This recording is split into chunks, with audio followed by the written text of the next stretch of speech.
ए पागल, दिखाई नहीं देता? साहब लोग आ रहे हैं, उधर जा। तुम्हें पता है ये कौन है? जिस आदमी को तुम लोग पागल कह रहे हो, पत्थर मार रहे हो, जानते हो ये कौन है? नमस्कार दोस्तों, आज मैं आपके लिए एक ऐसी कहानी लेकर आया हूं जो न सिर्फ आपकी आंखों को नम कर देगी बल्कि आपके रोंगटे खड़े कर देगी। यह कहानी उस गुमनाम नायक की है जिसे दुनिया पागल समझकर पत्थर मारती रही, लेकिन जिसके सीने पर सजे मेडल और शरीर पर लगे घाव इस देश की सुरक्षा की गवाही दे रहे थे। सोचिए, जिस तिरंगे को हम और आप साल में 2 बार लहराकर भूल जाते हैं, उस तिरंगे की रक्षा के लिए एक इंसान अपना मानसिक संतुलन खो बैठा। आज की घटना इंसानियत और देशभक्ति की एक ऐसी मिसाल है जिसे सुनकर आपका सीना गर्व से चौड़ा हो जाएगा। तो चलिए शुरू करते। कंपा देने वाली दास्तान। दोपहर के 2 बज रहे थे और उत्तर भारत के एक छोटे से शहर का मुख्य चौराहा यानी घंटाघर चौक पूरी तरह से तप रहा था। मई की गर्मी थी और लू के थपेड़े चल रहे थे। सड़क पर डामर पिघलने को तैयार था। इसी भीड़ भाड़ वाले चौराहे के एक कोने में कूड़े के ढेर के पास एक अजीब सा आदमी बैठा था। उसके बाल झटाओं की तरह उलझे हुए थे और मिट्टी से सने थे। दाढ़ी बढ़ी हुई थी जिसमें शायद कई महीनों से कंघी नहीं हुई थी। उसके बदन पर कपड़ों के नाम पर चिथड़े लटके थे जो शायद उसने किसी कूड़ेदान से उठाए होंगे। वह आदमी अपनी ही धुन में कुछ बड़बड़ा रहा था। आने जाने वाले लोग उसे हिकारत भरी नजरों से देखते। कोई उसे पागल कहता तो कोई गंदा भिखारी। चौराहे पर एक फलों की दुकान थी जिसका मालिक सोहनलाल बहुत ही गुस्सैल था। वह पागल आदमी सोहनलाल की दुकान के पास पड़े एक सड़े हुए केले को उठाने के लिए बड़ा। भूख इंसान को जानवर बना देती है और वह तो फिर भी मानसी का रूप से बीमार था। जैसे ही उसने हाथ बढ़ाया, सोहनलाल चिल्लाया, अरे ओ पागल, चल हट यहां से, ग्राहक खराब कर रहा है मेरा, भाग यहां से वरना डंडे से मारूंगा। वह आदमी डरा नहीं। उसने एक अजीब सी मुस्कान के साथ सोहनलाल की तरफ देखा और एकदम सावधान की मुद्रा में खड़ा हो गया। उसने अपने माथे पर हाथ रखकर सोहनलाल को सैल्यूट किया और जोर से बोला, जय हिंद सर, दुश्मन सीमा पर है, हम पीछे नहीं हटेंगे। सोहनलाल और वहां खड़े कुछ लड़के जोर जोर से हंसने लगे।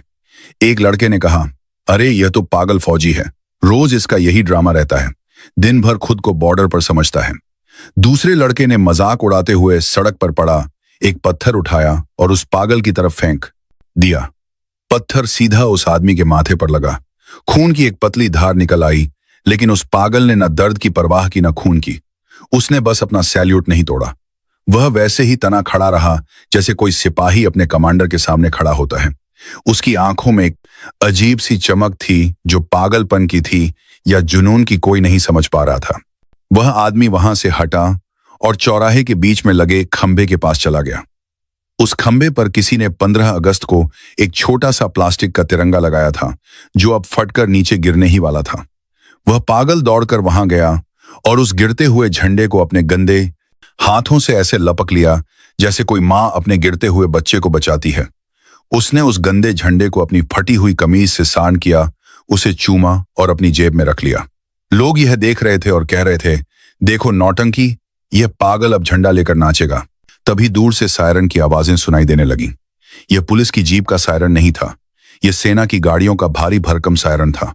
शहर के लोग जानते थे कि आज आर्मी के नए जनरल साहब शहर के आर्मी कैंट का दौरा करने आ रहे हैं। पुलिस वालों ने तुरंत चौराहे का ट्रैफिक रोक दिया। सीटी बजाते हुए हवलदार चिल्लाने लगे, ई सब पीछे हो जाओ, रोड खाली करो, आर्मी का काफिला आ रहा है, कोई बीच में नहीं आएगा। इंस्पेक्टर राठी अपनी जीप से उतरे और डंडा फटकारते हुए उस पागल की तरफ लपके जो अभी भी सड़क के किनारे खड़ा होकर उस प्लास्टिक के झंडे को सीधा करने की कोशिश कर रहा था। इंस्पेक्टर ने डांटते हुए कहा, ए पागल, दिखाई नहीं देता? साहब लोग आ रहे हैं, उधर जा, गटर के पास बैठ जा, तेरी बदबू से साहब का मूड खराब हो जाएगा, चल भाग। इंस्पेक्टर ने उसे धक्का दिया। वह आदमी लड़खड़ाया, लेकिन उसने इंस्पेक्टर को भी पलटकर सैल्यूट मारा और बोला, सर मिशन पूरा हुआ, रिपोर्टिंग फॉर इंसान ड्यूटी सर। इंस्पेक्टर ने अपना माथा पीट लिया। उसने 2 हवलदारों को इशारा किया कि इसे पकड़कर पीछे खड़ा कर दो। हवलदारों ने उस पागल को बाहों से पकड़ा और भीड़ के पीछे धकेल दिया। तभी सामने से आर्मी का काफिला नजर आया। सबसे आगे मिलिट्री पुलिस की बुलेट थी, उसके पागल पांव की बास, पीछे जिप्सी और बीच में थी एक काले रंग की चमचमाती टाटा सफारी जिस पर 3 स्टार लगे थे। यह गाड़ी थी लेफ्टिनेंट जनरल विक्रम सिंह की। विक्रम सिंह भारतीय सेना के एक बहुत ही सख्त और सम्मानित अधिकारी थे। उनका नाम सुनकर ही दुश्मन कांपते थे। उन पीछे सेना के ट्रकों की एक लंबी लाइन थी। काफिला धीरे धीरे चौराहे से गुजर रहा था। जनरल विक्रम सिंह अपनी गाड़ी की पिछली सीट पर बैठे बाहर का नजारा देख रहे थे। उनकी नजर भीड़ पर थी। तभी उनकी गाड़ी उस जगह से गुजरी जहां भीड़ के पीछे वह पागल आदमी खड़ा था। हवलदारों ने उसे पकड़ा हुआ था, लेकिन जैसे ही उस पागल ने सेना की गाड़ी और उस पर लगा तिरंगा देखा, उसके अंदर न जाने क्या बिजली दौड़ी। उसने हवलदारों के हाथ झटक दिए। वह पूरी ताकत से चिल्लाया, अटेंशन।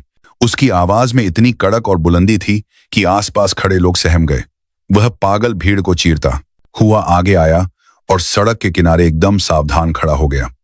उसने अपनी ठोड़ी ऊपर उठाई, सीना चौड़ा किया और अपनी दाहिनी हथेली को माथे पर रखकर एक ऐसा परफेक्ट सैल्यूट मारा जिसे देखकर किसी भी फौजी का दिल धड़क जाए। उसके कपड़े फटे थे, शरीर गंदा था, खून बह रहा था, लेकिन उसका पोस्चर, खड़े होने का तरीका इतना सटीक था कि जैसे वह किसी परेड ग्राउंड में खड़ा हो। जनरल विक्रम सिंह की नजर उस पागल पर पड़ी। गाड़ी आगे निकल चुकी थी, लेकिन जनरल साहब ने कुछ ऐसा देखा जिसने उन्हें बेचैन कर दिया। उन्होंने उस पागल के खड़े होने का तरीका देखा, उन्होंने उसके हाथ का वो घाव देखा, और सबसे बड़ी बात, उन्होंने उसकी आंखों में वो आग देखी जो उन्होंने 15 साल पहले एक और सिपाही की आंखों में देखी थी। जनरल विक्रम सिंह ने तुरंत ड्राइवर को आदेश दिया, गाड़ी रोको, स्टॉप द कार। ड्राइवर ने अर्जेंट ब्रेक मारा। टायरों की चीख के साथ पूरा काफिला रुक गया। पीछे आ रहे ट्रक और जीप भी रुक गईं। पुलिस वाले घबरा गए। इंस्पेक्टर राठी दौड़ते हुए आए कि